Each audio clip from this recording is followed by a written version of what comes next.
Welcome in on a Wednesday. It's the Duel Show. My name is Shannon B. Sweeney, aka Salty. Joining me again today, Mr. Andy Everett, who's holding it down in his office in San Antonio, and Mr. Dave Ayler holding things down in the studio, iHeart Complex in San Antonio. Good morning. It is the Duel Show. And guys, it's Wednesday, and I last night, Tuesday, didn't know what to do with myself. I had 5 glorious weeks of Hard Knocks to watch and to look forward to each and every night, and I did not have that last night. I didn't know what to do with myself. And I know the trade-off here is that now I have football on Mondays, Thursdays, Fridays, Saturdays, and Sundays, which is fantastic, but it's left me to do nothing on Tuesdays. So how was y'all's afternoon and evenings last night? And what's on TV that I need to be checking out on Tuesdays? Because I'm at a loss here. There was absolutely nothing on TV last night. I have like 500 channels, and I flipped through all of them 13 times and found that there's nothing. It's stressing me out. I think I watched I have both HBO and Showtime, and I've realized that nobody has made a movie in the last year and a half because there are no new ones. I have Showtime too, and it's terrible. Yeah, nothing on those channels at all. I'm watching Dexter at Showtime only because I've never seen it before. I've gotten 2 Mark Wahlberg movies, Four Brothers and Shooter, like 100 times. It's like on every hour. And not that anything against Mark Wahlberg, they're both pretty good movies, but I've seen enough of them. Show me something else. My Tuesdays just they take a hit every football season. I realize I'm spoiled most of the rest of the week. At least Wednesdays I have Thursday to look forward to, but Tuesdays feel so dry and empty in my home.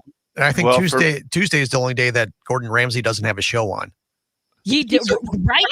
I don't. Me too. I love his shows, and Tuesday is like one of the few days of the week where there's no Gordon Ramsay show on. Well, typically I'll either watch or listen to a baseball game pretty much every day from April to October. And I do that. That's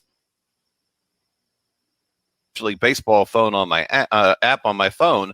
So I'll just fire up a baseball game and it'll just going to be background noise. So if there's nothing on TV, at least I have that. And I have MLB Network, and that's kind of the same way. Sometimes I'll flip a game on there. Whatever they have on, it's background noise though. You'd think with our jobs and like me being up so early every day and me going home early that I'd have the TV on nearly all day. I don't turn the TV on until after I've had dinner. And then it's on for 2. Like I don't have anything to watch. It's stressing me out to have all of these options and not having any direction. I feel at a loss. In the last 18 months or so, where I basically work from home and go to the radio station when necessary, I don't watch TV during the day unless there's golf on. And then again, it's just something I look up and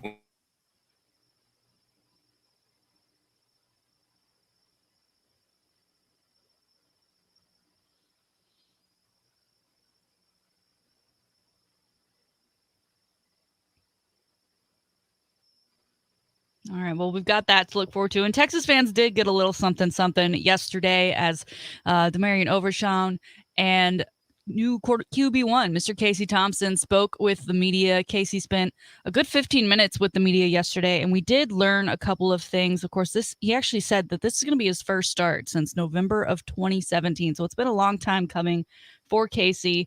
And, they talked about all the obvious. What did you do when you weren't named the starter? When it was Hudson Card, and he said he called his mom, that he then turned his phone off and he watched a ton of movies because he didn't want to, see all of the reaction online. Of course, Hudson Card, as well as that Texas football program, were trending once that QB1 was named. But now here we are, week 3, going into Rice. Casey's a starter, and he seems really calm and composed in the way he spoke. It doesn't feel like it's been almost 4 years since he last got his first start. But of course, he was also asked, what's it going to be like to be playing, knowing that you're only given so many plays until maybe they think, okay, let's put in this other guy, right? Because if you're the true starting quarterback, you don't worry. Fans don't worry. You may throw an interception, but the immediate reaction isn't calling for that next guy to come in because you got somebody else who could maybe do a better job. It's okay. He'll come back out. He'll rebound. Don't need to worry about it. And that's just not the case right now with these 2 quarterbacks.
Well, as I said, Casey Thompson did address this during his media conference yesterday.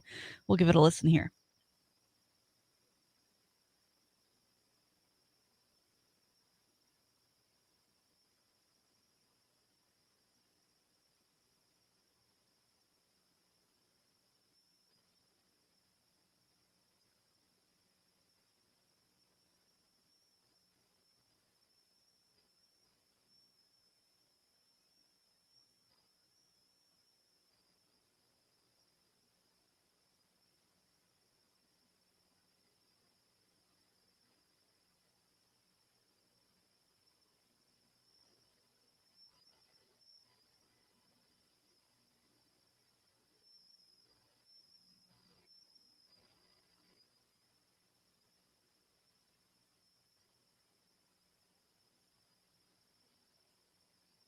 And I think it's a great mindset to have as he is in this kind of odd position. But, it doesn't breed a lot of confidence, does it, Andy?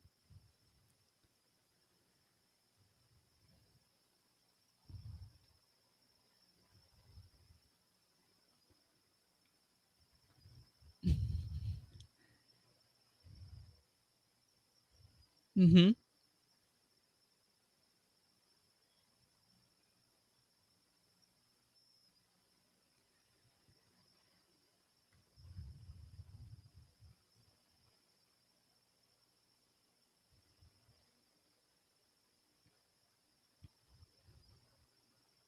Well, Nandy, as you said yesterday, it'd be best for this team to go into conference play knowing who the number one guy is going to be for the weeks to come. Not this every week. We've got to ask who's starting, who's number one for this Texas team. And, so of course, Casey was asked about this upcoming Rice game and the mindset of this team and what they need to do to bounce back. And this was his answer.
I'm excited for him, Andy, but I want to pose this question to you because they are playing Rice, a team that Texas should beat and hopefully beats handedly. Given the situation that we're in, going into conference play the following week against Texas Tech, and we talked about garbage time yesterday, do you think no matter what the score, no matter what the situation, they need to ride out Casey and to officially be able to decide who should be that QB1 going into conference play and for the rest of the season?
Yeah.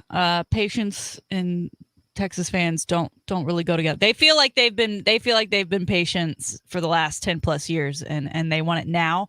And if it's not right now, it's not good enough. But it all starts this weekend with Rice. Another quarterback question, controversy, if you will. In the NFL, the Washington football team, they do put Ryan Fitzpatrick on IR. He will be out for a couple weeks with that hip injury. They're putting all stock into Taylor Heinicke. That's what's being reported right now. He, of course, has moved around the league a couple of times. He's out of Old Dominion University, but he hasn't really done anything. So it's interesting. We talked about how Ron Rivera said no, he doesn't want Cam Newton. He made that clear once again after Ryan Fitzpatrick is now out. But an old Washington quarterback who is now with ESPN broadcasting, Mr. RG3, Robert Griffin III, keeps Instagramming and tweeting about possibly coming back. He posted a graphic. He said, give me the call. I think it's been a bit, Robert. You're not that rookie of the year anymore. I know that, and the organization is also, as far as the coaching staff, it's completely different from when you were there. So I don't know. To me, it just seems kind of like he wants it because he wants to be an NFL starting quarterback. Just so happens to be his former team. What do you think, Andy?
And, we talk about attitude. I don't think he's got the right attitude to humble himself, right? It's like this savior complex. He wants to come in and be the savior. He wants to relive those glory days, come in and say, see, you shouldn't have let me go all along. I should have been here the entire time. I'm the right man for this gig. I don't know what they're going to do. As a Cowboys fan in that NFC East, I'm okay with it. Their defense is still an issue, but yeah, I'm cool with it. Of course, they are featured tomorrow night against the New York Giants on Thursday Night Football. Giants at Washington. I'll have a little bit more on that for you later. It is the Chris Duel Show on a Wednesday. We are asking our poll question today, just keeping it loose, keeping it light. We want to know who some of your favorite comedians are. As we learned yesterday, unfortunately, comedian Norm Macdonald passed away due to cancer. He was 61. I knew him from SNL as the Turd Ferguson guy. I think we actually have a little clip here for you.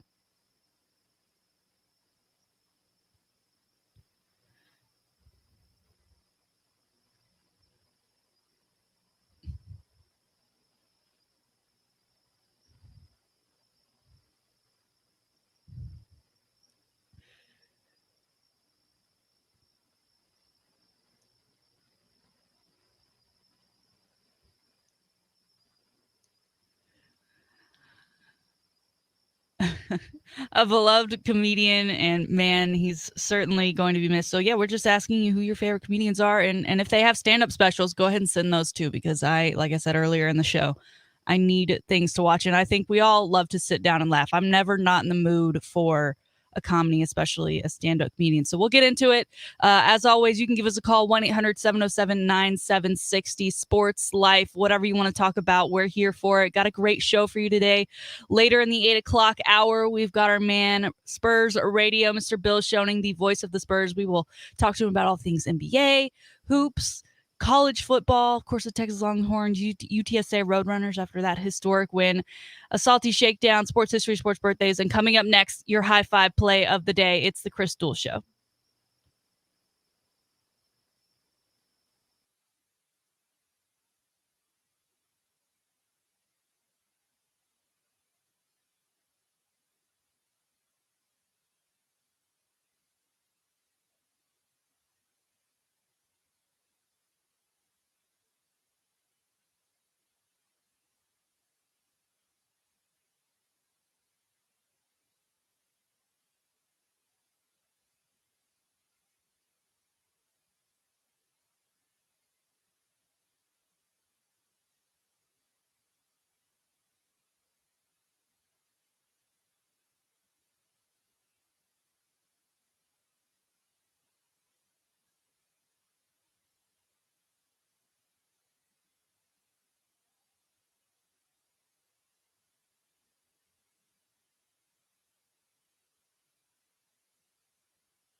All right, some great responses coming into our question today. Just talking about comedians and who's your favorite, who's your go-to when you need a laugh. We've got Eddie Murphy, Martin Lawrence, Richard Pryor, Dave Chappelle, George Carlin. Andy, who do you think of when someone says, "All right, name you're going to go see a comedian, you can go see anybody." Who do you go see? Lewis Black. Okay, he's just like pretty much just stand-up, right? Not in movies. He's in a few movies, mainly stand up. Yeah. And he was on the Jon Stewart. What's that show that Jon Stewart did and somebody else is doing? The Daily Show? Yeah, that one. Yeah. He would make an appearance there from time to time. He's had a couple of stand up routines that have shown up on HBO or Showtime or other movie channels. And I've seen him in concert two or three times, I think. Yeah, 3 times. Do you ever, because I'm almost hesitant now to go to some of these comedy shows, A, because of the ticket prices, but B, because they all really good ones end up recording specials, and then they end up on the HBOs and the Showtimes and the Netflixes, and I'm like, I've already seen this before. I think the in-person experience to see how other people react is funny, and all 3 did not disappoint. And I can't remember the other. I guess the last comedy concert I went to before that was probably Eddie Murphy when he did the Delirious or the Raw tour back in the 80s. Wow. And I saw that in person when I was in college, and so right near the end of college. So it was. I can't. I'm trying to think if there's other comedians I went to in concert, but none that ring a bell. There's one that is out there that is in kind of an archive format because he passed away about 7 or 8 years ago, and his name was Ron Schock. And Ron Schock would read you articles of things that were happening that he found in the newspaper, and then make jokes about them. And one of the things he would say is like, Dateline, Albuquerque, New Mexico, a freight train jumped the tracks and plowed into a neighbor's yard. And the headline would say, or the quote would say, most of the people at the party were surprised. And he'd say, most of them? If you wake up and you're not surprised that a freight train jumped the track and ended up in your backyard, you're hard to please. And you put it there. And then he would he was so good at taking headlines and news stories and turning them into something that was really hilarious. So, and he had a really rare form of cancer about 2010 or 12, and I think it was maybe 14 or 15 that he passed. But he was hilarious. Dave, you got one? Probably the one that I actually got into him after he offed himself with a speedball. But Mitch Hedberg, if he was around today, he would own social media because his entire stand-up was just one-liners like that you could put on social media, and he would rule social media now. As far as somebody that's alive today, a guy named Dusty Slay is pretty good. Okay. He does a podcast. He does the podcast called We're Having a Good Time. He does a lot of country stuff. He's total country. And he talks about, growing up in a trailer park and, doing stand-up comedy in the South. Okay, so is he like one of those? You might be a redneck. He's not quite that country, but if you look at him, you say, "Boy, that guy's country." But yeah, Dusty Slay, and he does a podcast, and he's done specials. He's shown up on Jimmy Kimmel and all those late night shows too. Well, I got to see Dave Chappelle a couple months ago.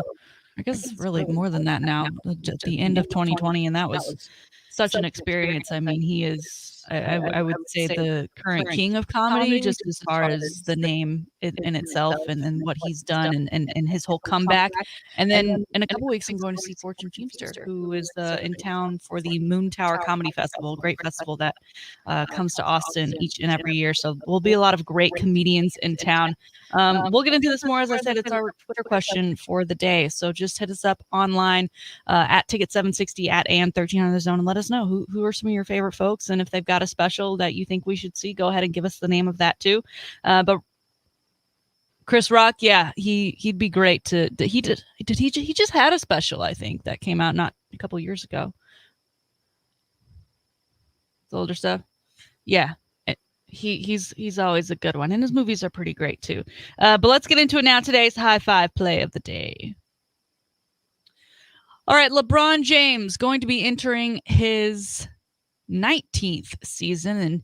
And if you're a LeBron fan, a Lakers fan, or just an NBA fan, a great spot to check out any game is High Five, especially when we're in the midst of the season when there's multiple games on at a time. Plenty of TVs over at High Five, as well as great food, great drinks, and great activities that you can play while watching your team run up and down the court during this NBA season. High Five to us in area locations, one out in Lakeway and one in Central Austin on Anderson Lane. LeBron James, his 19th season. And, sir, he is currently in third on the scoring list, the all-time scoring list. Kareem Abdul-Jabbar, of course, holds that top spot. He played 20 seasons and scored 38,387 points. LeBron James currently with 35,367 points. He is 36 years old. And so Kareem, he's never gone away. He appears in TV shows. He appears in movies. I don't know. Is it because he's really tall? I mean, he's got a great personality, but he's just a guy that you can't get rid of, and I am very much okay with it. But he was asked about this possibility of LeBron breaking his record. Who knows when it will come? Who knows if LeBron will get there? If he's sitting out as much as he has been, who knows if he'll ever break the record? But I love Kareem's answer. Every now and then you get a selfish athlete who wants to hold those records, whereas most people will say records are meant to be broken. Kareem's take on this is he says, I'm excited to see it happen. I don't see records as personal accomplishments, but more as human achievements. If one person can do something that's never been done, that means we all have a shot at doing it. It's a source of hope and inspiration. Roger Bannister broke the 4-minute mile back in 1954. Since then, not only have 1,400 runners beaten that time, but the new record is 17 seconds less. We all win when a record is broken, and if LeBron breaks mine, I will be right there to cheer him on. That's pretty awesome. If you're LeBron James and you hear that from this man, Kareem Abdul-Jabbar, you got to be thankful, because he's not a guy that I would want to have dislike me.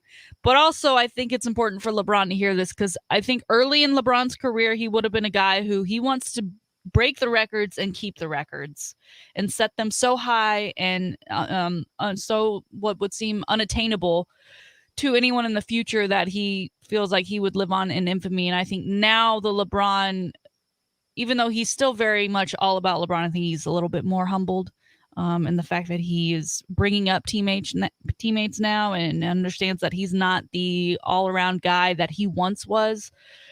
So I hope he has this same attitude, but I loved it. I want to give my high five today to Kareem for this statement. And, I think it's great to hear, not just for LeBron, but for all athletes and all people striving to break records or are worried about their records possibly being broken.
True.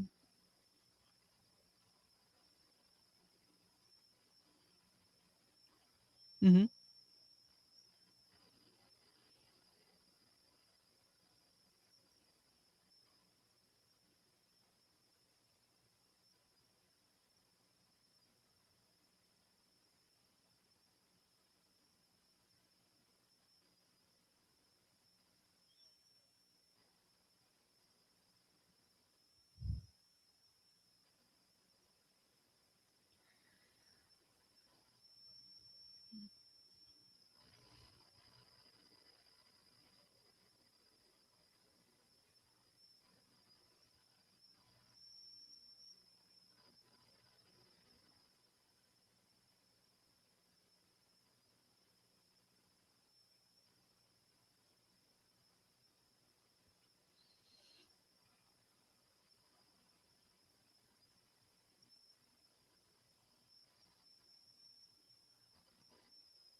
Well, and he needs just over 3,000 points to break that record. Okay, 3 more seasons. That's when you think he'll get it done.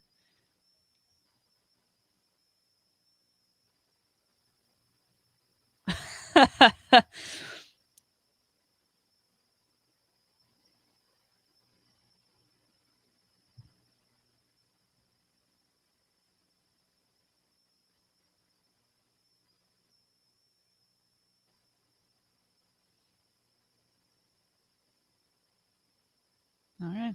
Well, we'll see, LeBron. You've got some big shoes to fill when it comes to Kareem Abdul-Jabbar, and I'm sure there'll be a huge, like, everyone watching that game. Everyone will make a point to talk about the game that he will or should break the record that is Kareem Abdul-Jabbar's most points scored in an NBA career. Of course, Kareem did that in 20 seasons in the league. So LeBron won't have that record. He won't be the fastest to reach that milestone, but he will potentially break it.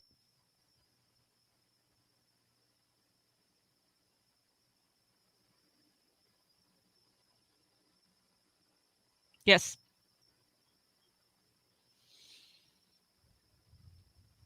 Yes. Yes, LeBron coming straight out of high school. Now, in other basketball news, you alerted me to this, Andy. Becky Hammon getting some recognition. Her jersey was retired, not by the Spurs, but by the Las Vegas Aces earlier this week.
Ooh, that's a good line.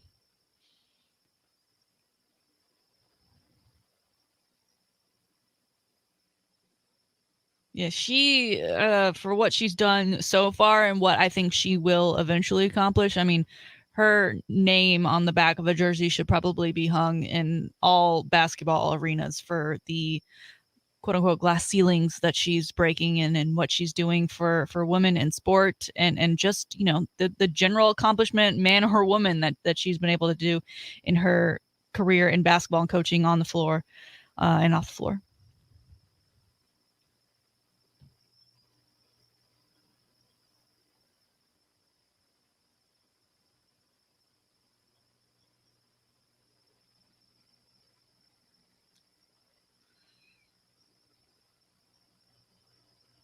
Way to go, Huskers. Way to go. Take that L. I'm sure they live with that one each and every day at that women's program. All right, coming up in the 7 o'clock hour, we have Andy Everett on. We haven't talked any golf this week, so I've got a couple golf questions lined up for him. Of course, we are a little bit more than a week out from the start of the Ryder Cup. I won't be here. I'll be out of town, so I've got to get that in with Andy, as well as the guy voted PGA Tour Player of the Year. That came out yesterday.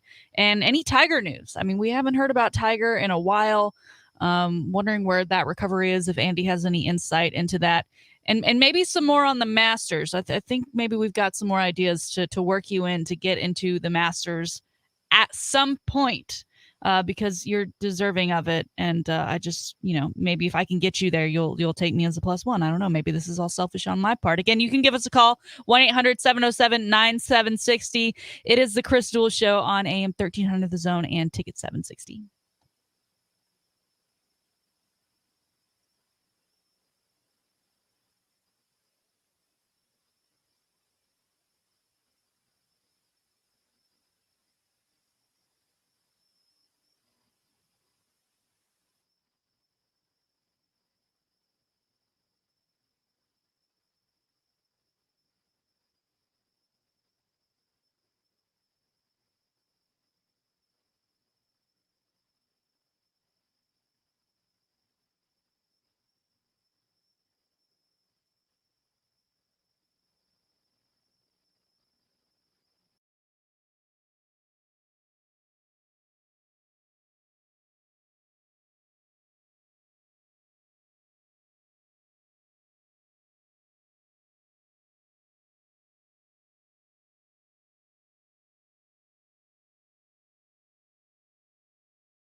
Hour number 2 on a Wednesday, the Chris Duel Show. Shannon Salty Sweeney here with you, along with Andy Everett and Dave Ayler, holding it down in the San Antonio iHeart Studios. Now, we learned yesterday, and I'm still shocked by this, that Andy Everett, our golf guru, the guy who knows and does all things golf, has never attended the Masters. And not because he hasn't tried, because he would like to be there in person, as I think a lot of people would, and that's probably part of the problem. But Andy, I've done some more brainstorming, and so I want to go through that with you now of potential ways to get. How do you feel about maybe moving there and getting a part-time job? Because I'm looking at Augusta National right now, and they are hiring, and so I just want to go through this list with you. A houseman, I don't know what that is in golf terms. Is that somebody who like attends to the locker room, maybe? General maintenance, are you handy around the house? Okay. Forget that one. Golf course equipment operator. That maybe sounds like a driving range balls or something. Okay. Or riding lawnmower, maybe. How good are you? You don't want me to mow anybody's yard. Yeah. How good are you at making Minto cheese sandwiches or hiring a part-time cook? So perfect. All right. Okay. Oh, don't put that part, but that you're an excellent, and you can get those fine lines when you cut the crustaceans off. Okay. So part-time cook, that's one you're going to be applying for. Front desk. Oh, it's a night auditor. Let's not go with that one because, that's, you don't want to, what's about projects coordinator? I feel like you could coordinate some things at Augusta National, some projects. I don't know what other projects they have other than the Masters. Are they even open around the year round? I don't.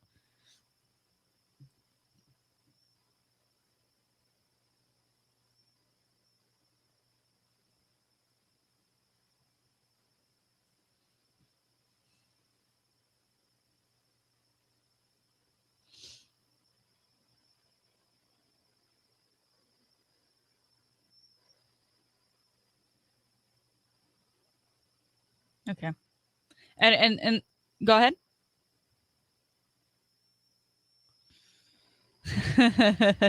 It's a surprise.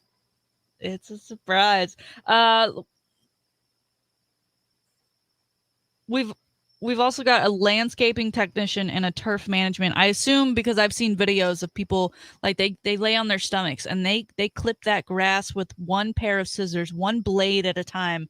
Do you have the patience to do that at Augusta National? Because that course is obviously super pristine. Only the best of the best can. That's probably like the hardest job to get because it's all about the visual there for TV.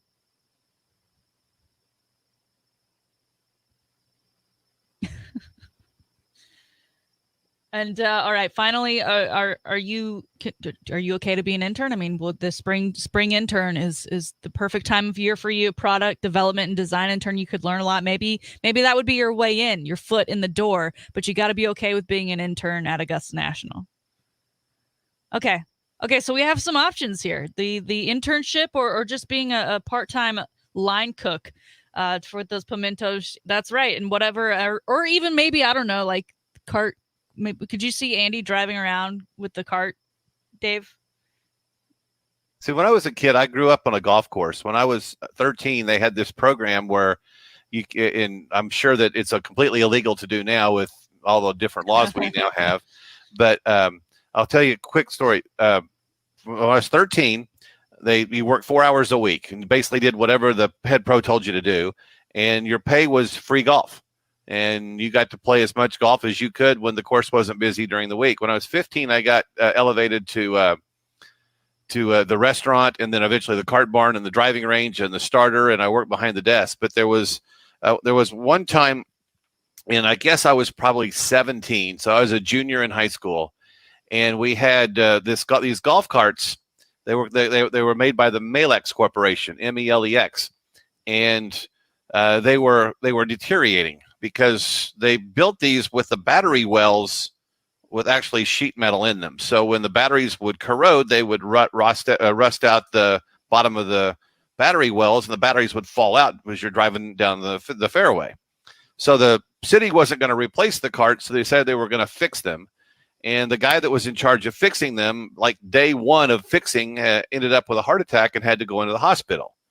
So they hired a new guy to come in, and basically a guy just graduated from Votech to finish the job.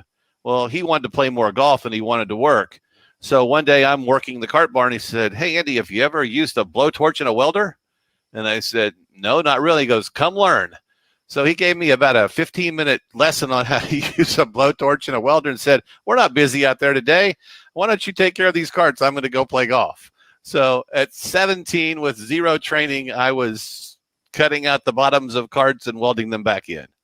And I'm sure that somewhere, there's somebody with that HIPAA would like to go back to 1981 and figure out what they can do to prevent that from ever happening. Something about blowtorch near a golf course just doesn't sound, with all that grass, that sounds like it could go horribly wrong quickly. It was in the back of the cart barn, but no telling what else was back there. That was what you could get away with back in the day. You're not getting away with that now. So, Dave, with Andy working the bar cart for us and handing out pimento cheese sandwiches at the Masters, I think we need to go the classic comedy rom-com thriller action movie route of we work with the catering company, and Andy slides us in that way. I'd take that out as long as they give us free food. Yeah. We're working with the catering, so I mean, the food is the cheapest part of Augusta National, though. That's what everyone says. The hard part is getting in. Once you're there, it's all like $1.50 pimento cheese sandwiches and $2 beers. $2 beers. I'm surprised people don't get more rowdy than they do. I mean, I'd just be collecting cups all day. That's going to be my fine china when I get home. It's just property. Masters cups. And just think the tips you would make on the $2 beers. As you know, people are getting hammered and say, "Hey, here's $5, just keep it." Well, and with those people out there, they probably that's generous, Dave. I don't think they carry less than hundreds. Yeah, that's true. Yeah, just give me here's 100. Give me the $2 beer and keep the rest. But you know how everything is like people are using less cash and for whatever reasons, and everything's got those digital. That I don't go down that road. I have a major problem I've with seen your stuff, but because I have a problem with it too. But I'm just thinking now of all of these rich people that are so used to like just giving $100 bills because that's all they have when it comes to cash, and now they've got this opportunity where they put it in their credit card and it's like $1, $2, $5, and they're like, I only have to pay $1. Well, screw this poor person. Let me just give them $1. Go to the bank and get some fives on the way to the golf course. So that's our plan to get Andy in as of this moment. He's going to apply to one of these gigs at Augusta National, and then he's going to sneak us in on the side with our, rom-com movie stylings, potentially working for a catering company. Now, in other golf news, yesterday, Patrick Cantley was named PGA Tour Player of the Year. This was voted on, of course, by his peers. He did play really well this season. I remember picking him a couple of times in our tournaments. I saw him at Dell Match Play. He played a couple of great holes. But I just wanted to get your thoughts on him and why you think he was voted to be this honoree of the PGA Player of the Year.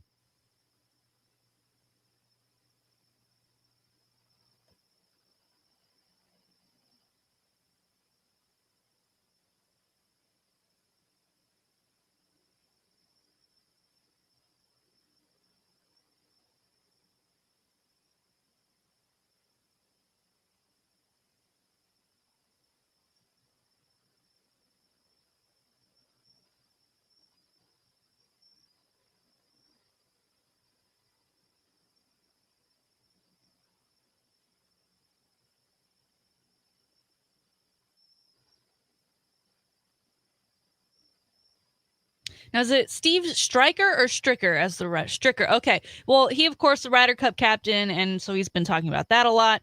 But he also said that Tiger Woods is working to come back and play golf, not just working to play casually, not just working to walk again, but he wants to come back and play golf competitively. Do you have any insight into that? And if that is the case, I mean, when might we see Tiger, and where should he make his debut?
You mentioned him physically getting around the golf course. And ACC, you're totally right.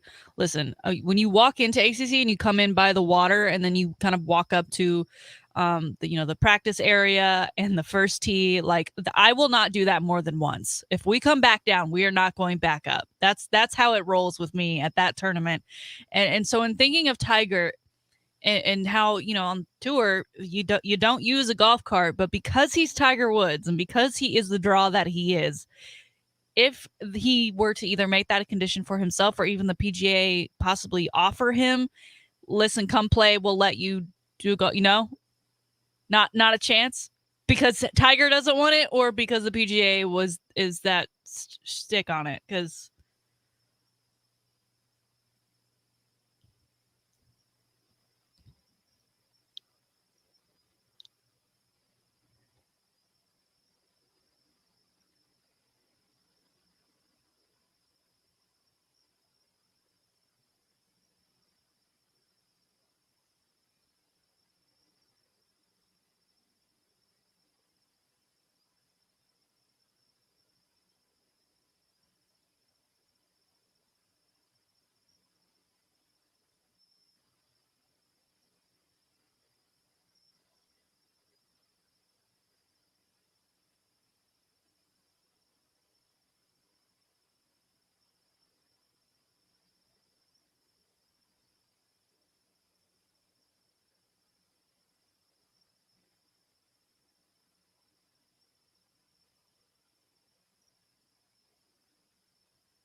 you mentioned the Champions Tour and that they get to use golf carts. That's just sounds like retirement to me.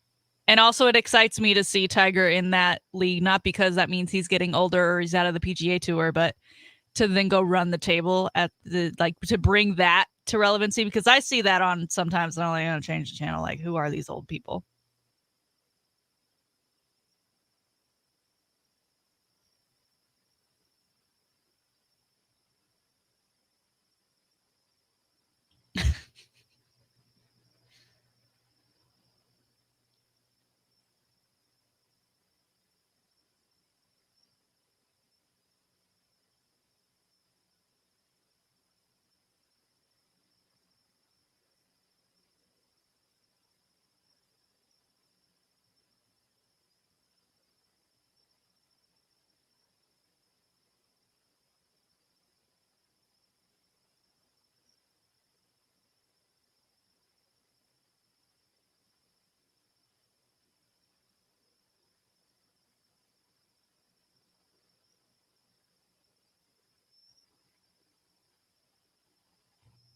Wow.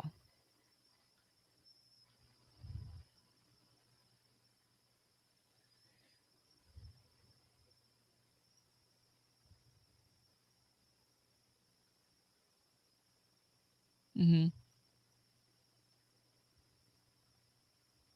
So what is it about the course? Is it the design? Is it the atmosphere? Is it the Pennybacker Bridge and the lake in the background on those holes 14 and 13, or what is it for you?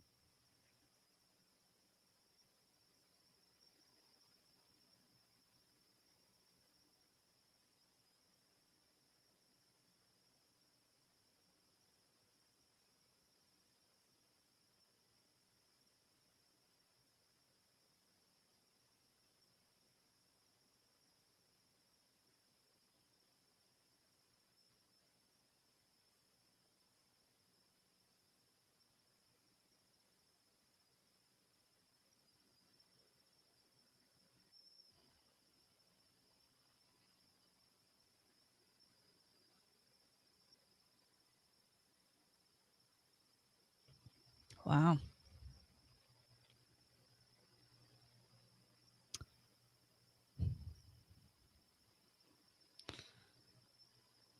Wow.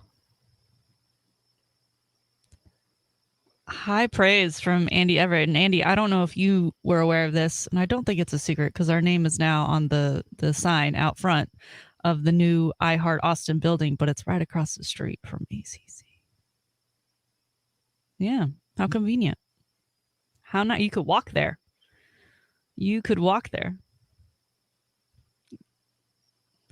Yeah, you just bring that iHeart card with you, and that's what that was my first thought. Oh god, because I'd had media parking this year, but the bus, like I just sat on the bus for 20 minutes waiting for two other people to get on the bus. I was like, this is taking. I could have just walked faster from where I parked.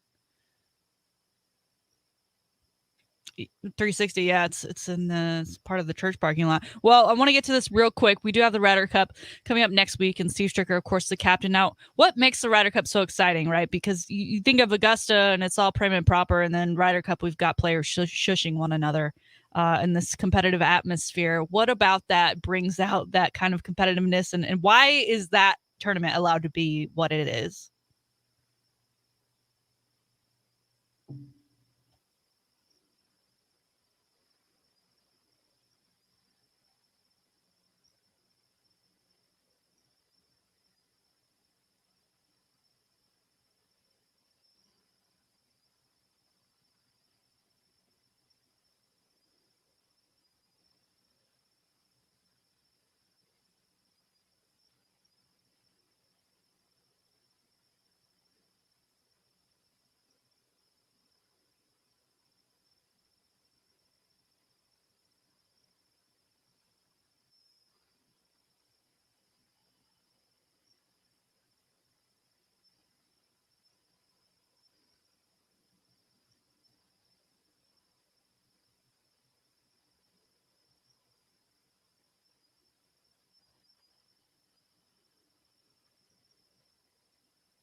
Well, Ryder Cup 2021 kicks off at the end of next week. I'm sure Chris will have you on to talk about that. We will move on to sports history and sports birthdays coming up in the next segment, as well as a salty shakedown.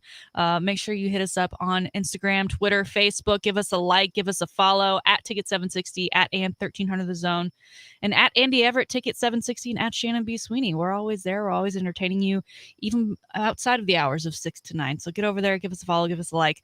It's the Chris Duel Show on AM 1300 The Zone and Ticket 760.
Chris Duel show on a Wednesday. Chris Duel, hopefully enjoying his vacation. By all accounts, I believe we're through Nicholas. At least the worst of it. I'm not tuned into the Weather Channel, but I know that he was doing some live reporting for us over the weekend and into Monday as that storm grew. But right now, it's all right. We've got Andy here because he's been holding us down this week during sports histories and sports birthdays. So let's kick things off with some sports history.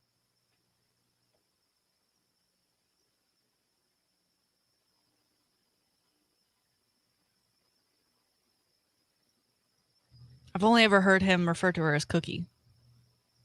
I didn't know her real name.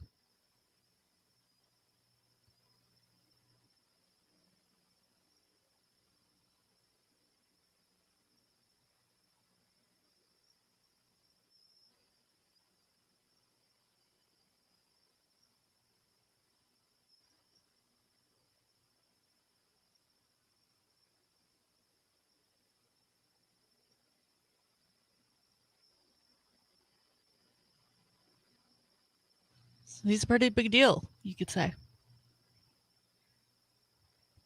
I've seen him around the office a few times.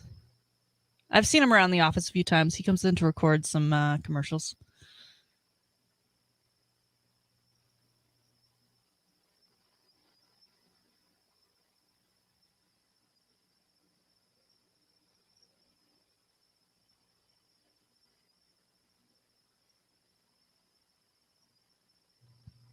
Can you imagine if he had won medals at 15 and then to just add to the count that he would eventually have? I mean, golly, what a guy. Do you think we'll ever have another athlete like that to go to as many Olympics as he did and to get that many medals or as much as you could in your specific sport?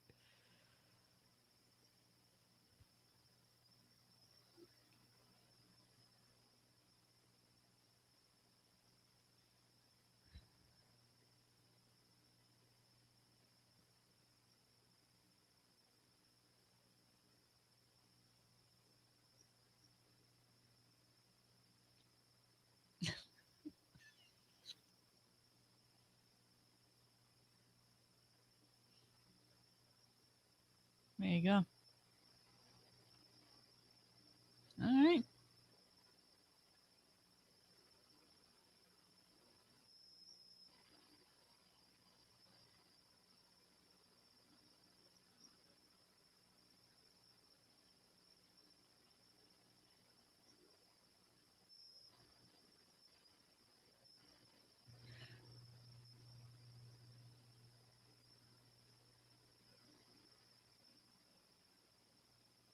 Man.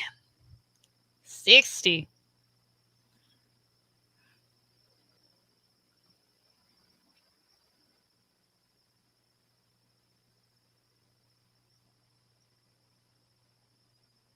Man. Texas fans, that's how long ago that national championship has been. Oh, wow. All right. Well, there are today's sports history and sports birthdays. So now it's time for today's Salty Shakedown. All right. Let's talk Tom Brady because it is the NFL season and can't talk NFL without talking some Tom Brady. Of course, he beat up on my Dallas Cowboys last week to get the win and at the start of the season.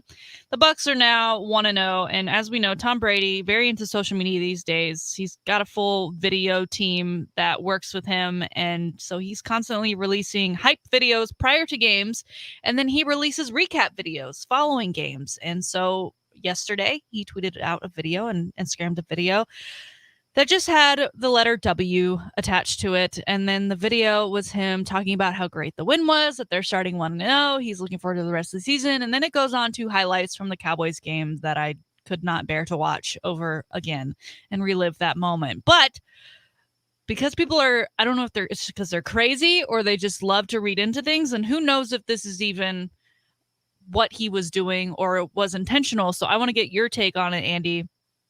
In the video, before he goes to like the recap videos, it's Tom Brady sitting there talking about the win, and behind him on a TV, on a little monitor, computer monitor, it's a black screen. It's got the Bucs logo, and then On the bottom right corner, just over his shoulder, there's a timestamp, and that timestamp was 3:28.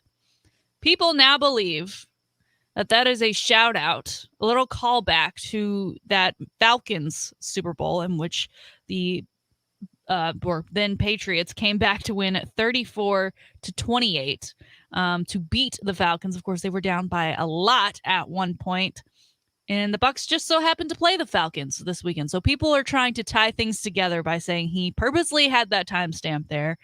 He's calling them out for his time with the Patriots when they beat them in the Super Bowl, and now he plans to beat them this weekend when the Bucs face Atlanta. Do you think it's that deep? Do you think he thought that through? Do you think he and his team were like, "Hey, this would be really great and get people talking. Let's put that timestamp there, see if they draw on it."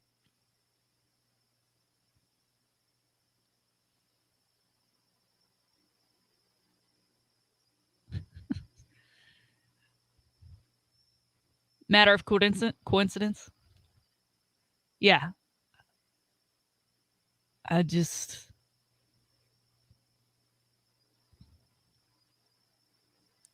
Yeah, it's just hiding. And I looked at the video, I believe, was posted at like 2 p.m.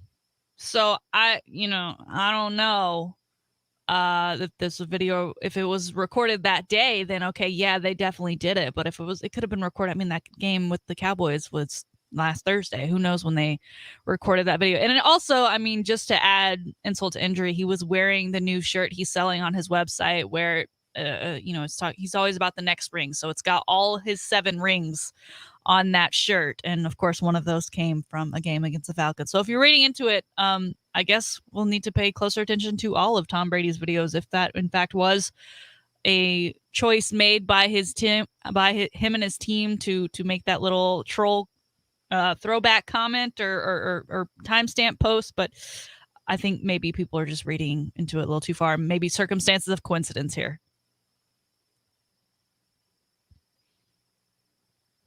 Right. And we've heard him say that, he says certain things just so teams, they don't know what he's really thinking.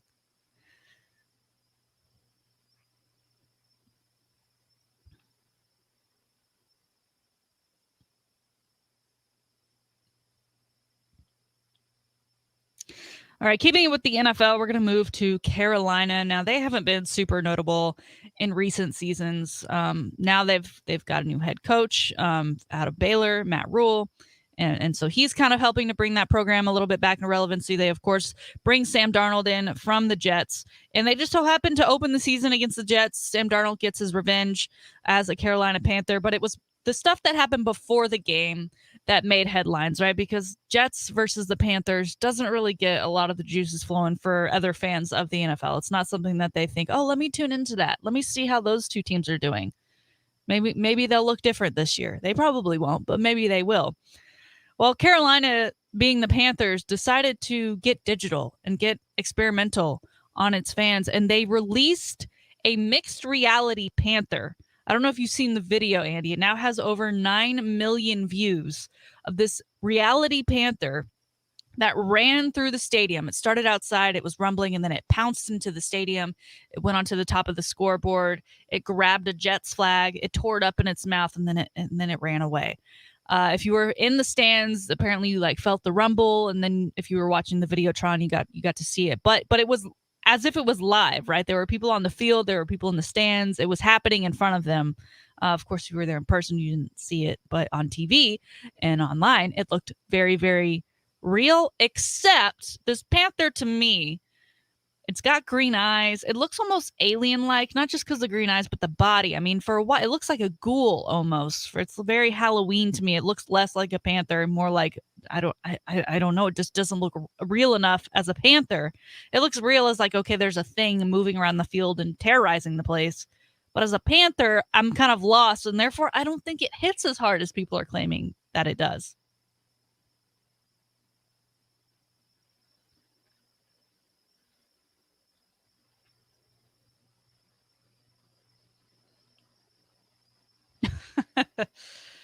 Defense.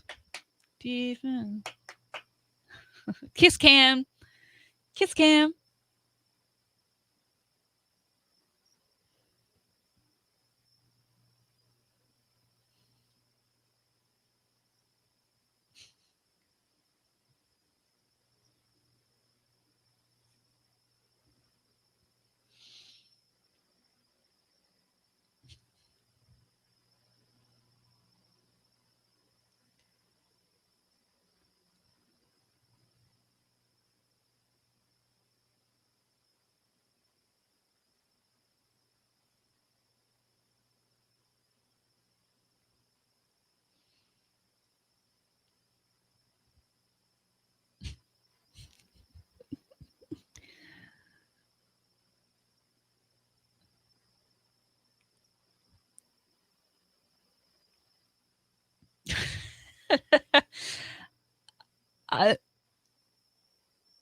Yeah. I mean, as a kid, I remember wanting to go to the Irwin Center and like wanting a T-shirt and wanting. They do like during the third quarter, the Rudy's sauce bottle float goes around and drops Rudy's tickets, and I never either dropped in my area, or there was always like an adult man that was, that guy who wanted to grab everything and was willing to knock children over for it. So I agree, and I appreciate the effort of Carolina. It is cool. I don't want to take that away from them, but I can't believe that they made it and they were like, yeah, that's the Panther we want to go with. That looks Panther-ish. Like we could have worked maybe a little bit harder, a little more realism into that. Yeah, I don't think the Jets were scared. They have enough to be scared of. They have to start another NFL season knowing that they're probably not going to win more than 2 games, but we'll see. All right, we're going to keep it in the NFL and keep it in stadiums, but this time we're going up to New York. The New York Giants were the host of their first season game this year, and fans were there to enjoy MetLife Stadium after not being there the last year. And what do you do when you go to a game? You get some food, you enjoy yourself. Well, one fan, Andy, he got a hot dog, and he wanted ketchup on that hot dog. So he went to a hot dog, or he got the hot dog, he went over to the condiment stand, and they didn't have the little packets. So he did like the giant, what they're calling the vessels, the ketchup vessel. And he squirted out some ketchup and put it on his hot dog. He goes back to his seat. He looks at his hot dog. He's going to take a bite of the hot dog. And he looks down, and there are maggots rolling through the ketchup. Live maggots in the ketchup. So, of course, MetLife has to release a statement. And they said, this was an isolated ketchup vessel incident. We have rid the stadium of that vessel. I just love that they're calling it a vessel. We have rid the stadium of that vessel. We have gone around and cleaned all the other vessels. Why didn't you clean them before the season, especially knowing they weren't really used last year at all? So they've just been there for 2 years. And they said they're now going to deploy tinier or more condiment individual packets. So that way, someone can blame the individual packet and not the vessel, whatever. First of all, this is absolutely disgusting. This fan needs like free tickets for life. I can't believe it. I'm honestly going to take a bite of the hot dog before, because just the picture itself is disgusting. So he didn't take a bite of the hot dog to then realize he was eating maggots. But this is just, I mean, Andy, what do you do? Do you turn? I would turn into a Karen immediately. Immediately. I would take the hot dog back for sure, like he did, and say, "You want to fix this, or do you want to fix this?" That's a $20 hot dog. Yeah, but also like our stadium, like a lot of times they have like high schools and whatever. They raise money, and so they work those concession stands. That poor kid or whoever had to deal with the man who they were like, "I don't even know what a maggot is." Yeah, exactly. No, I'm sure they probably still have the same ketchup packets from their vessels from 2 years ago, and they've been sitting in a closet for that long, and most likely not refrigerated or sealed properly. So anything's possible. Well, and so this is this one picture that's floating around with the maggots and the ketchup. How many other people maybe use that same? I mean, if I was at MetLife Stadium that day and I ate a hot dog and I had ketchup on it, or a corn dog, or whatever item you had, and you put ketchup on it, you're now thinking, oh my God, did I use that vessel? Were there maggots in the ketchup? Like this exactly. is, and if someone got sick and they're like, I had ketchup there. I ate the ketchup. Now they've got, I mean, this is a PR nightmare.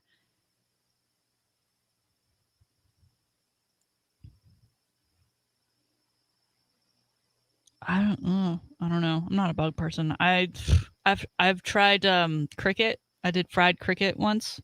That's never again, and no thank you, but that's as close as I'll get. And that was on purpose. It was like delivered to me on a plate, like this is something you're supposed to eat, not this was an accident. But I New York fans, it's not a home game this week. They're of course going to Washington to play on Thursday night, and you think, okay, well, better stadium, right? No, because it's Washington and everything is nasty there and it's old, and that's why they want a new stadium. And last week at Washington, some fans had sewer water pouring on top of them during the game as a line broke, and people, it smelled, it was going up. I was like, what is like Dallas Cowboys, thank you, because I've never heard anyone complain about maggots in their ketchup and just nasty sewer water drowning people in the middle of a game. Thank you, Jerry Jones. He will never let the stadium get to that level. Never.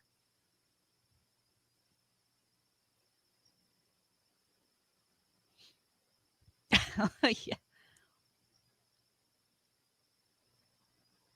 Mm-hmm.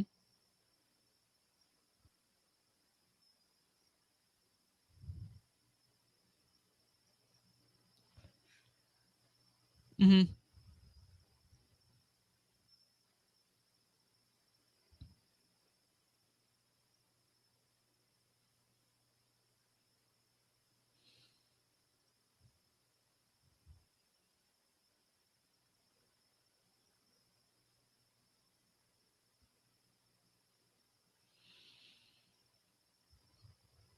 Yeah.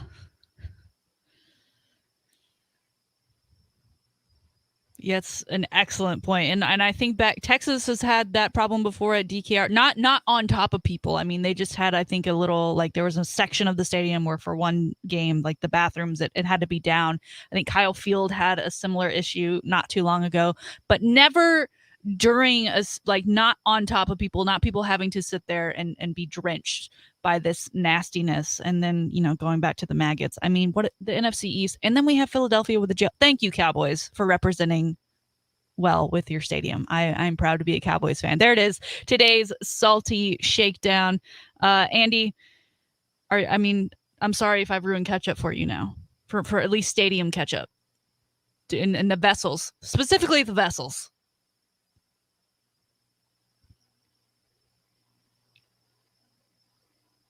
You're just a peanuts guy.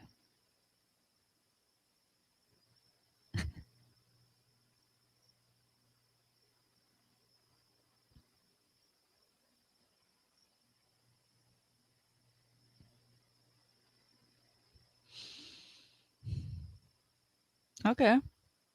That's hard to eat.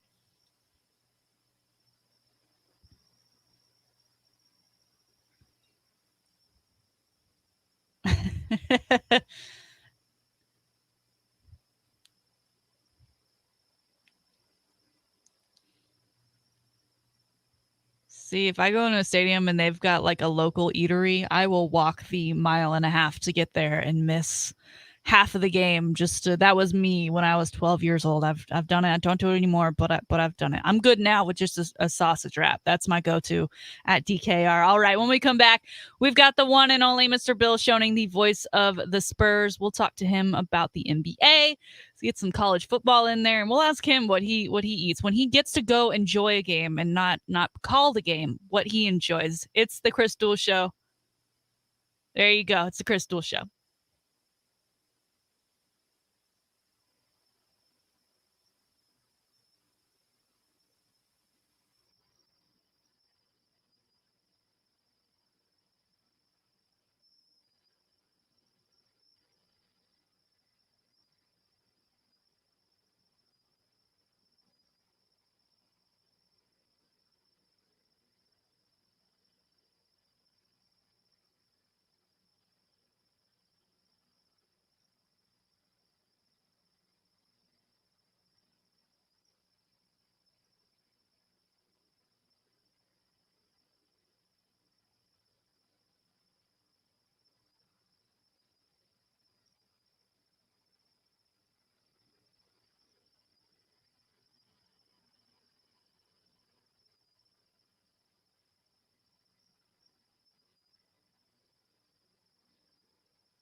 Hour number 3, Wednesday on the Chris Duel Show, and it's the 8 a.m. hour. So you know what that means. It's time for Spurs Radio. Mr. Bill Schoening, the one and only, to join us. He joins us now with Andy and I. And Bill, let's just go ahead and get it out of the way. Let's get your reaction to that Texas football game against Arkansas this past weekend.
Well, football is well underway both in college and the NFL, and we're inching closer and closer to the start of the NBA preseason. So I want to get to the Spurs now with you because, of course, you are the voice of the San Antonio Spurs. Is there anything else during this offseason that you think might come out for the Spurs, either another trade or another acquisition? I mean, I keep seeing these Ben Simmons rumors, and then there are jokes that he'll be sent to the San Antonio G League if he does get sent to San Antonio. I mean, is there anything that Spurs fans should maybe be on the lookout for on the horizon as we inch closer to the start of the season?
Well, Derek White just did an interview with Bleacher Report, and in it, of course, he was asked about Coach Pop, specifically the ejections.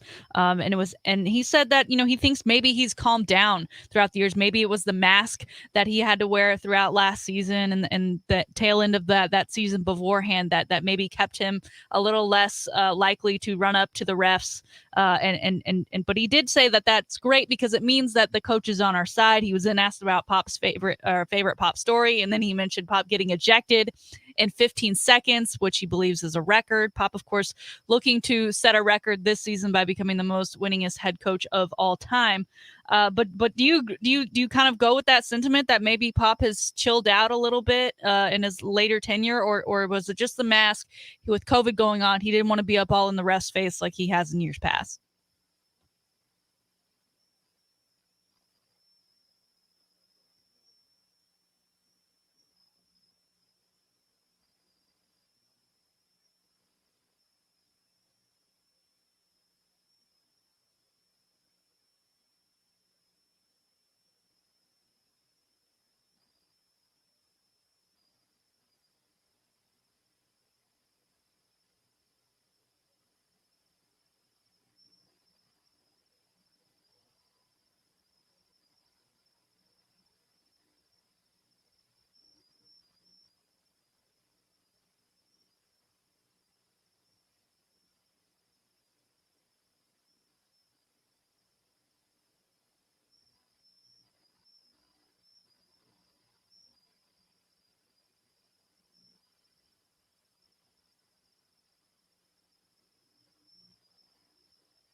I've always seen the Dallas Cowboys and the Texas Longhorns to be on a very similar path in the way things are handled and the way fans tend to react to things.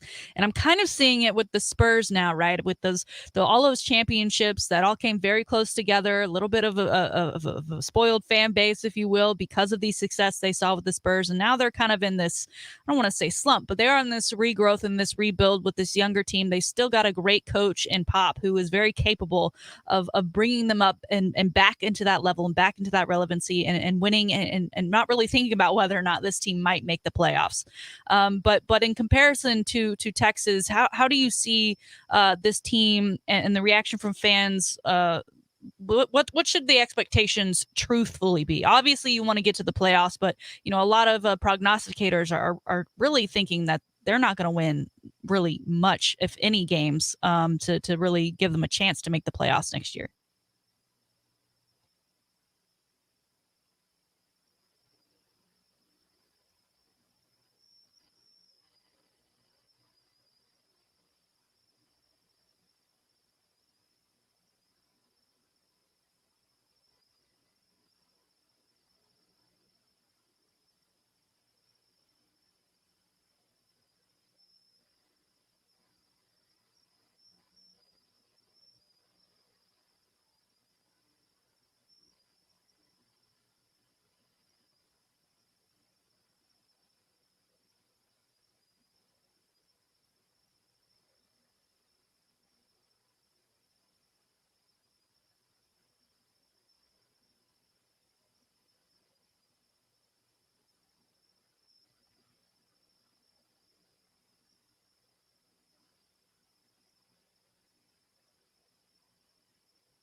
Bill, earlier this week, the Las Vegas Aces honored Becky Hammon. They hung her jersey from the Raptors. She's obviously broken a lot of barriers for women in sports, and she will continue to do so. Do you see in the future the possibility of the Spurs giving her that same love in within that AT&T Stadium, given what she's already done and what, again, we think she'll be doing here in the near future?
Oh, do you have another one, Amy? Go ahead.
Bill, we learned yesterday that the Rockets and John Wall are agreeing to look into a better place suited for John Wall to play next season.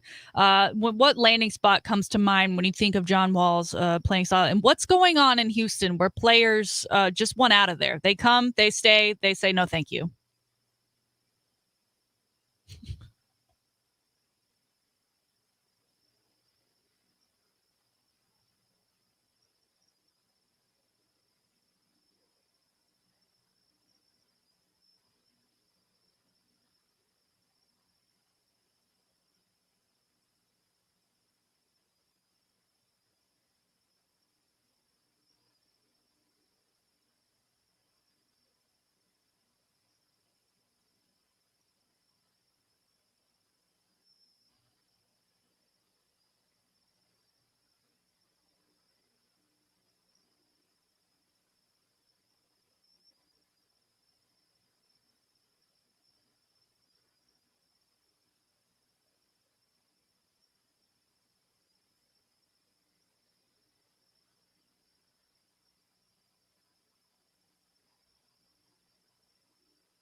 Finally, Bill, I've got a what if scenario for you. We talked earlier in the week about the NBA possibly considering doing a Field of Dreams like game in the future.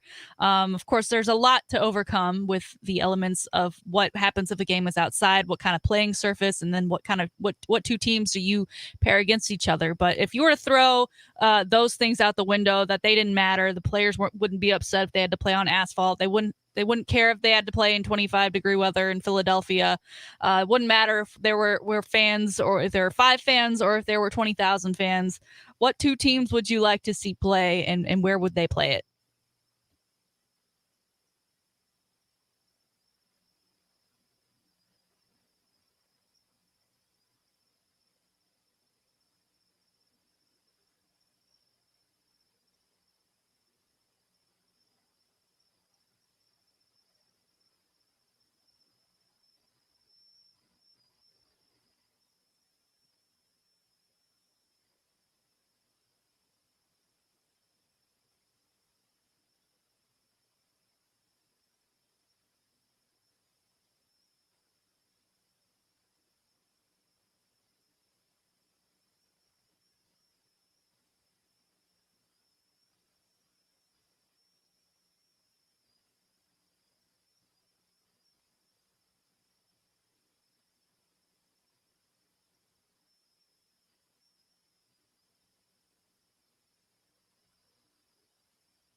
Well, Texas fans will get a little bit of a throwback field when Texas basketball actually plays a game. I believe it's this season in Gregory Stadium. Thanks so much for joining us today, Bill. We always look forward to it, and we'll look forward to next week. All right, there he is, the voice of the Spurs, Mr. Bill Schoening. Andy, he mentioned Rucker Park, which is one that we talked about yesterday. What do you think of his idea about going to a small gym like that in Philadelphia?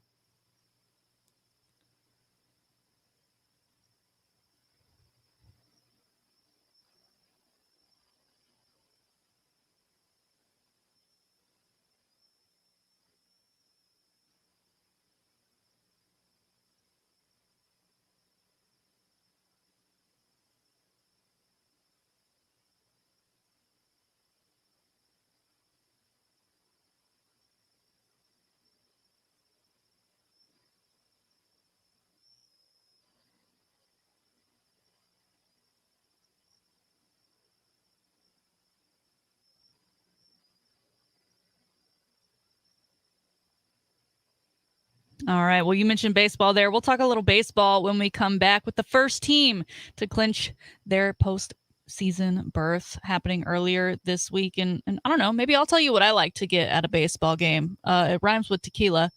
We'll talk about it coming up next on the Chris Duel Show. Ticket 716 AM 1300 The Zone.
Let's talk a little baseball as we are nearing the postseason. And Andy, the first team to clinch a playoff berth this year, they're on a hot streak with 9 straight wins. The San Francisco Giants. Does that do anything for you?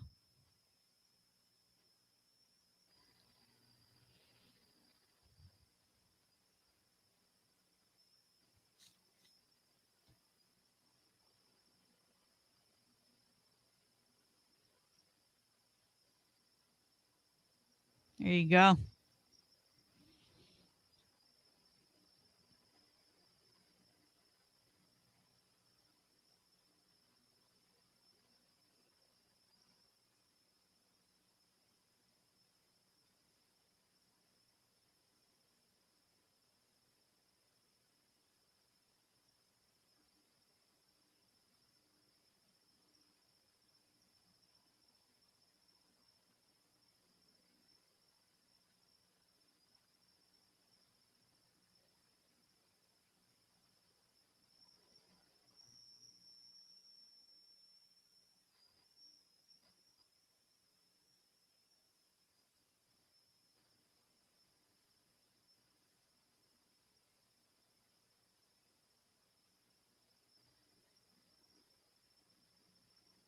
Well, and of course, postseason baseball, a lot of times it ends around that Halloween time. But this one, if it does go to game 7, will end in November, November 3rd, one of the latest endings we'll see to a season in a while. And I'm sure all of the dads are grateful. I think they hope that it goes to game 7 because I love Halloween, sitting out, giving the kids the candy, and then the dads are watching the games on their phones and they're upset. They want the kid to go quickly. Let's get all this candy so I can get home and watch the World Series. I can't believe I'm missing it. Who put Halloween on this date this year?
Are you listening, MLB?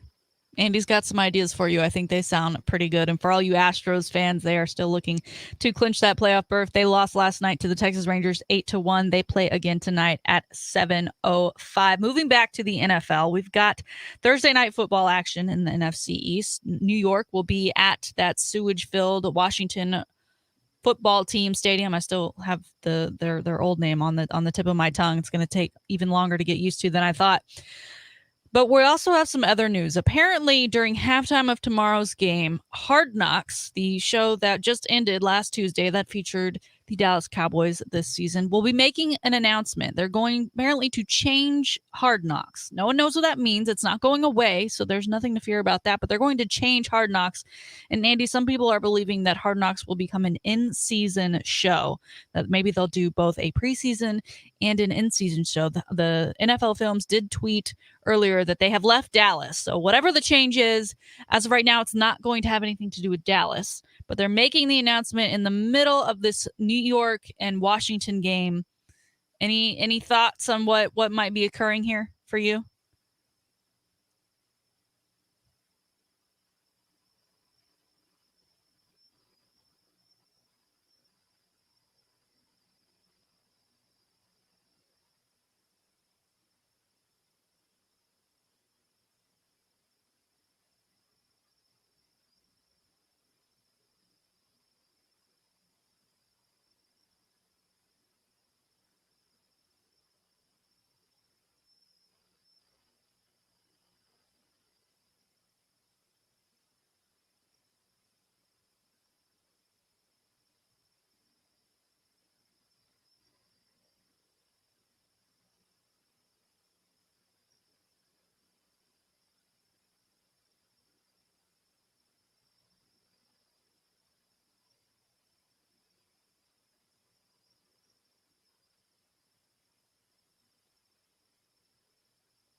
Yeah, well, and as we know, you can't opt out of being on Hard Knocks in the NFL. There are stipulations in which would take you out of contention to where you can say we have a new head coach. We have been to the playoffs within the last 2 years. Basically, where the whole, I think, Hard Knocks curse comes into play. I don't call it much of a curse coming out of it, because really the curse is that you get put into it to begin with. It means you're not really that great of a team. They're needing that story. They're needing the rebound story, and this is why you're going to cheer for this team to be successful this year when they weren't last season. So I don't know that there's much of a Hard Knocks curse, and if there is, hopefully the Cowboys are changing that this year. That was one of the reasons why I wasn't too thrilled about them being on the show. But I do love that inside look that Hard Knocks gives us as someone who never played football and never saw the inside of a locker room in that way, and the ins and out of the game that I just have never had the ability to have that attachment to. I love what Hard Knocks does and brings to the table. So it'll be interesting to see if they do an in-season kind of Hard Knocks and what that would look like and what the NFL would allow them access to, right? Because it's one thing during preseason, those games don't matter. There is the storyline of the cuts and some players that, a lot of the players they focus on are either the star players who have their position solidified. They are already at the peak of what they do. They are not easily distracted. And then you have the guys who are on the bubble who usually do not end up making the team. So it's not like you wasting their time with interviews or whatnot, or following their family around or going out to get a burger with them is going to be detrimental to the team. So it'll be interesting to see what they do if it is in the middle of the season.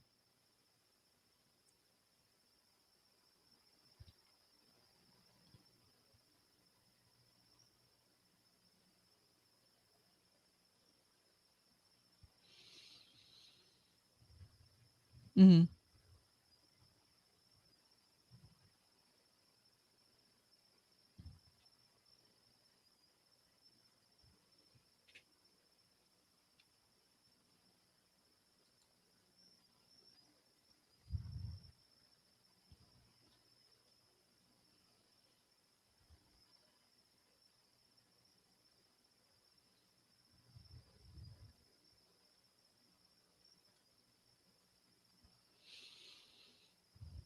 Now, given that they're making this change and people do think they're going to start filming a team, no team has the ability to say no. What team would you sit down on a weekly basis and watch? We're already in the middle of the season, so hopefully they'll help me out. They'll put something on Tuesday nights. But what team would you like to see featured in season Hard Knock style content?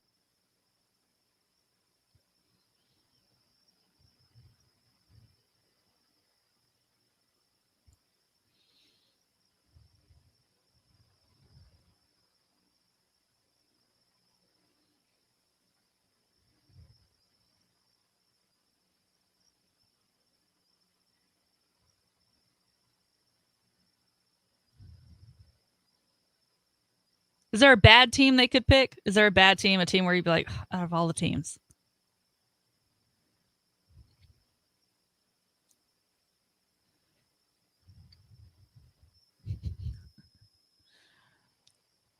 You have Dan Campbell.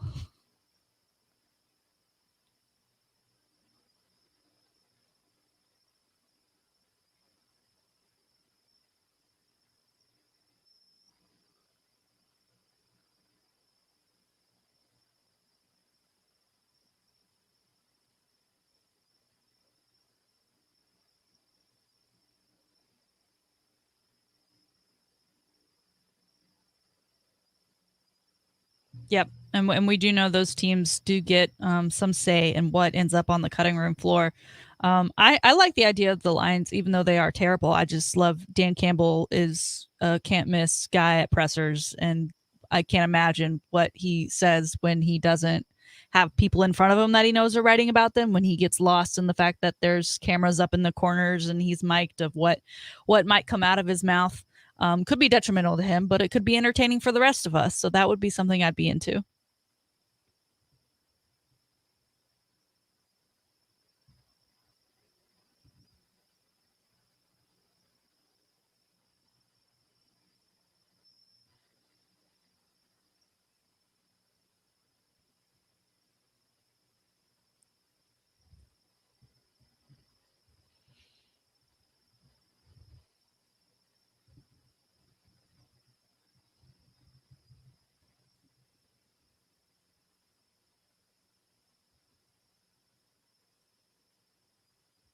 in, and so many people see that and go, "Oh my gosh, why do they yell at their players so much?"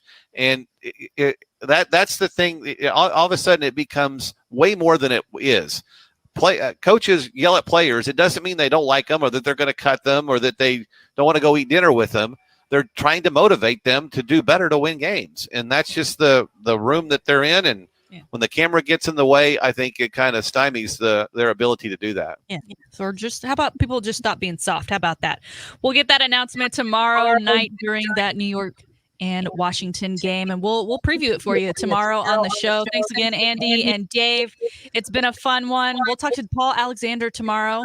I've got to go head to head with him on this Texas Rice game before I head off on my vacation. So he's going to be bumped up to 7 a.m. tomorrow, Thursday's show. We'll do it again in 21 hours. Thanks so much for listening. As always, the podcast is available on the Chris Duel Show page, iHeartRadio, or wherever you get your podcast. Peace out.